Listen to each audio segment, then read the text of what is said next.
Hi friends, welcome back to our channel. So ఈరోజు మనం చాలా ఈజీగా బయట ఫాస్ట్ ఫుడ్ షాప్ లాగా సూపర్ క్రిస్పీ చికెన్ పాప్కార్న్ ఎలా ప్రిపేర్ చేయాలో చూద్దాం.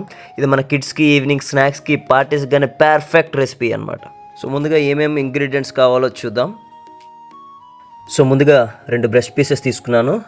నీట్గా క్లీన్ చేసుకున్న వెంటనే మనం చిన్న చిన్న పీసెస్ కింద కట్ చేసుకోవాలి ఫస్ట్ ఆఫ్ ఆల్. సో ఇట్లా చిన్న చిన్న పీసెస్ కట్ చేసుకున్న తర్వాత నార్మల్ వాటర్ తీసుకొని అందులో కాస్త సాల్ట్ వేసుకొని సోక్ చేసుకోవాలి. ఒక 30 minutes అనేది సోక్ చేసుకుంటే చికెన్ స్మూత్గా అవుతుందన్నమాట. సో ఫాలోడ్ బై మనం ఇప్పుడు మ్యారినేషన్ ప్రాసెస్ స్టార్ట్ చేద్దాం. సో నీట్గా సోక్ చేసిన చికెన్ పీసెస్ అన్నీ వేసుకొని కార్న్ఫ్లోర్ వేసుకున్నాను, మైదా వేసుకున్నాను, సో చికెన్ మసాలా వేసాను, కొరియాండర్ పౌడర్ వేసాను, కాస్త గరం మసాలా వేసాను, పెప్పర్ పౌడర్ వేసాను. సో వేసిన వెంటనే చిల్లీ ఫ్లేక్స్ వేసుకోవడం జరిగింది. ఇది ఆప్షనల్ అనమాట. చిల్లీ పౌడర్ వేసుకున్నాను, సాల్ట్ తగినంత వేసుకున్నాను. సో ఎగ్ వచ్చేసి ఒక హాఫ్ వేసుకున్నాను, అది ఎందుకంటే క్రంచీగా వస్తుంది చికెన్. సో వినేగర్ అలానే కొంచెం సోయా సాస్ వేసి బాగా మిక్స్ చేయాలి. సో జాగ్రత్తగా చూస్తూ స్టిక్కీ కోటింగ్ వచ్చేలా ఉండాలి. వాటర్ అయితే యాడ్ చేయకండి. ఇది chicken పాప్కార్న్కి main secret, right?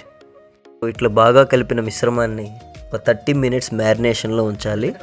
So అది అలా మ్యారినేషన్ అవుతుండగా 2 బ్రెడ్ స్లైసెస్ తీసుకున్నాం కదా, అది మనం గ్రైండ్ చేసి పెట్టుకోవాలి. ఈ విధంగా ఇది క్రిస్పీనెస్ని పెంచుతుంది అనమాట చికెన్లో.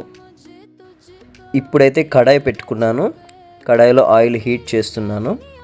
సో మ్యారినేటెడ్ చికెన్ని మనం బ్రెడ్ స్లైస్తో గ్రైండ్ చేసుకున్నాం కదా, దాంట్లో మిక్స్ చేసుకోవాలి. ఇది మనకి క్రిస్పీనెస్ ఇస్తుంది. ఈ విధంగా మిక్స్ చేసిన తర్వాత 1 by 1 ఆయిల్లో వేసుకోవాలి. But make sure high flame అయితే వద్దు, మీడియం ఫ్లేమ్లోనే ఫ్రై చేసుకోవాలి. స్లోగా ఫ్రై చేస్తే లోపల జ్యూసీగా బయట క్రిస్పీగా, చూసారుగా నోరూరించేలా మనకి పాప్కార్న్ రెడీ అవ్వబోతున్నాయి. ఇట్లా ఫ్రై అవుతుండగానే చికెన్ గోల్డెన్ కలర్కి రావాలి.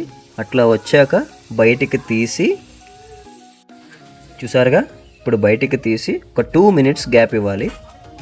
సో ఆ క్రంచ్ అండ్ ఆ క్రిస్పీనెస్ అనేది పోకుండా ఉంటుంది. సో మనమైతే ఇక 2వ రౌండ్ వేసుకుంటున్నాం. సేమ్ ప్రాసెస్ రిపీట్ చేద్దాం. 1 by 1 వేసుకోవాలి. సో మన పాప్కార్న్ చికెన్ రెడీ అండి. టమాటా సాస్, మాయో లేదా పెరి పెరి సాస్తో చాలా బాగుంటుంది. కిడ్స్ చాలా నచ్చుతుంది. నేనైతే టమాటా సాస్తో సర్వ్ చేసుకున్నాం. సో నార్మల్ గా అయితే మనం కేఎఫ్సీకి వెళ్తాం, లేదంటే మెక్డీకి వెళ్తాం, లేదంటే పిజ్జా హట్ కి వెళ్తాం. ఇలాంటి పాప్కార్న్ కోసం మనం ఇంట్లోనే ఉండి సూపర్ గా చేసుకోవచ్చు.